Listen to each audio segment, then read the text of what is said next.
Per quanto attiene all'attività di congelamento e crioconservazione di unità di cellule emopoietiche svolta attualmente presso le strutture del Burlo da personale interno, si precisa che in coerenza con quanto avviene nelle altre aziende ospedaliere italiane dotate di centro trapianto di cellule staminali emopoietiche, la direzione del Burlo è favorevole a trasferire queste attività al Dipartimento di Medicina Trasfusionale di Trieste, dopo una serie di verifiche attualmente in corso. In proposito si segnala che il Dipartimento Trasfusionale ha un laboratorio di tipizzazione accreditato secondo gli standards della European Federation for Immunogenetics ed esegue già esami per il programma trapianti del Burlo. Si rammenta infine che il Dipartimento partecipa attivamente al programma di accreditamento internazionale specifico per i programmi di trapianto, in collaborazione con l'oncoematologia pediatrica dell'IRCS Burlo Garofalo.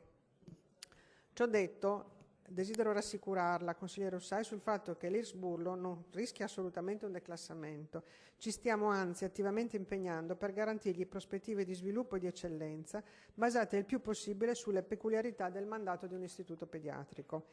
Le linee per la gestione 2016 prevedono proprio di valorizzare la specialità del Burlo, in particolare attraverso supporto alla Direzione Centrale Salute per l'elaborazione dei dati e le valutazioni sul raggiungimento dei target attesi in ambito materno-infantile, lo screening neonatale oftalmologico audiologico e lo screening esteso alle malattie metaboliche neonatali, la definizione dell'elenco degli interventi chirurgici pediatrici che, per assicurare adeguati livelli di sicurezza e qualità, è opportuno centralizzare in un'unica struttura o che devono essere eseguiti eventualmente in più sedi ma da un'unica equipe chirurgica ed anestesiologica. La collaborazione con la Direzione Regionale Salute per lo sviluppo di nuovi modelli organizzativi propedeutici all'allestimento e alla definizione del nuovo piano obiettivo materno-infantile e la partecipazione alle attività dell'Osservatorio Ambiente e Salute regionale. Grazie. La parola a Ossai per l'eventuale replica. Io ringrazio l'assessore per questa risposta molto articolata che non mancherò di approfondire e di leggere attentamente.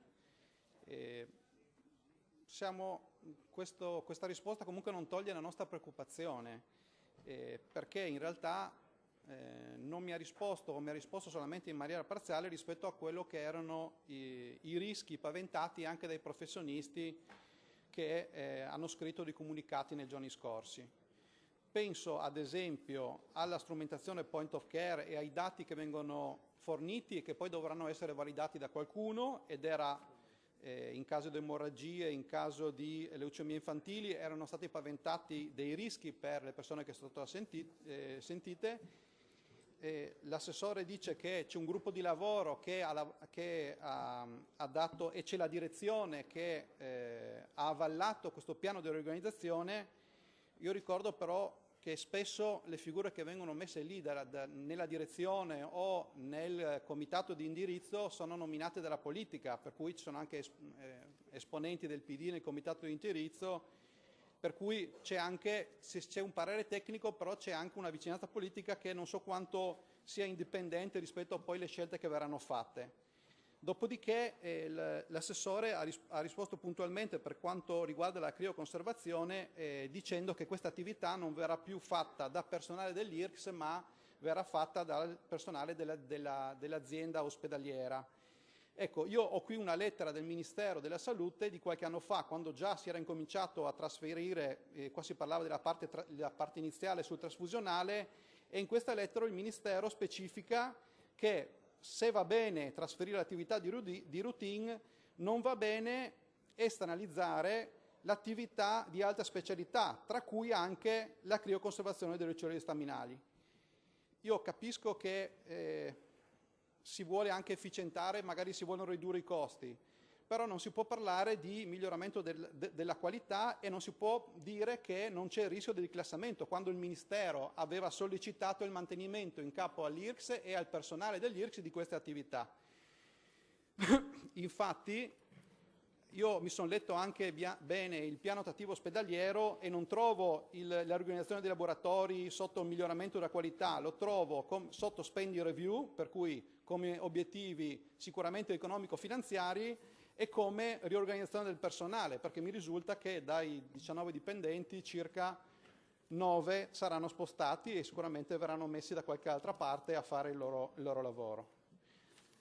Per cui io ringrazio per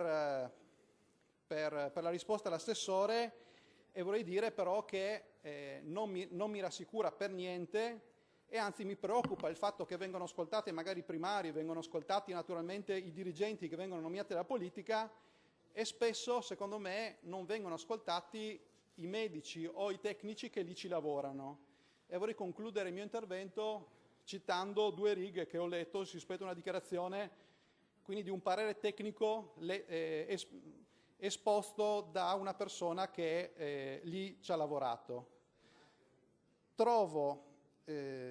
Quando leggo sui quotidiani che parlano di trasferimento del laboratorio di analisi e trovo pareri di personalità autorevoli che descrivono questa operazione come miglioramento della qualità o ottimizzazione per realizzare il sistema e per fare il bene del burlo, allora capisco che queste persone, se sono in buona fede, probabilmente non sanno quello che dicono. Altra possibilità è che si siano fatte mal consigliare da qualche super tecnico sbagliato e sarebbe il caso di cambiarlo. Nessuno è contrario ai cambiamenti a priori, ma se vogliamo chiudere il burlo lentamente, un pezzo alla volta, lo dicono chiaramente,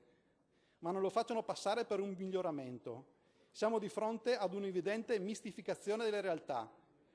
Questa proposta risponde solo a ordini di scuderia e manca di buonsenso. Vorremmo che siano ascoltati tutti. Grazie.